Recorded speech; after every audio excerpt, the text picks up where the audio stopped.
মাজারে মহিষ দেওয়া, টাকা দেওয়া জায়েজ আছে কিনা? মাজারে কোনো কিছু দেওয়া জায়েজ নাই। মাজারে কেন দিবেন? মাজারে দিলে সেটা তো মাজারে যারা ওই যে আপনার গাঁজা খা, ওই গাঁজাখোরদের আরো সহযোগিতা হবে, এটা জায়েজ নাই। মাজারে কোনো কিছু দিবেন না, দিবেন গরিব মানুষকে আল্লাহর জন্য মসজিদে। মাজারে দিলে কি লাভ হবে? যিনি মাজারে শুয়ে আছেন উনি যদি আল্লাহর ওলি হয়, উনি যদি নেক মানুষ হয়, ভালো মানুষ হয়, তো আপনার এই জিনিসগুলো কি তার কবরে ঢুকবে?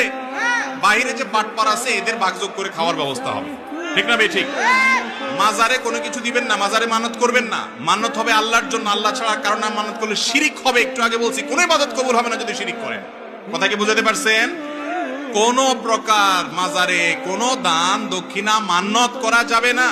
মাজারের ভাই মাজারে যাবেন কবর জিয়ারত করে দেবেন, সেখানে কিসের দান? ওখানে আপনি দিবেন, বাটপাররা সব ভাগযোগ করে খাবে। দিবেন গরিব মানুষকে, মসজিদে, মাদ্রাসা, ইসলাম মাজার নির্দেশ।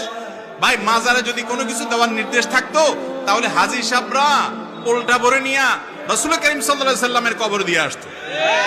আপনাদের এলাকায় যতজন মক্কা মদিনায় গেছেন রাসূল সাল্লাল্লাহু আলাইহি সাল্লামের কবরে কিছু দিয়ে আসতে পারছেন? তাহলে রাসূল সাল্লাল্লাহু আলাইহি ওয়াসাল্লামের সাথে বড় কবর কারোর আছে দুনিয়াতে? তাহলে ওয়াদা করেন সবাই কোন মাজারে কোনো কিছু দিবেন না, ঠিক আছে তো ইনশাআল্লাহ?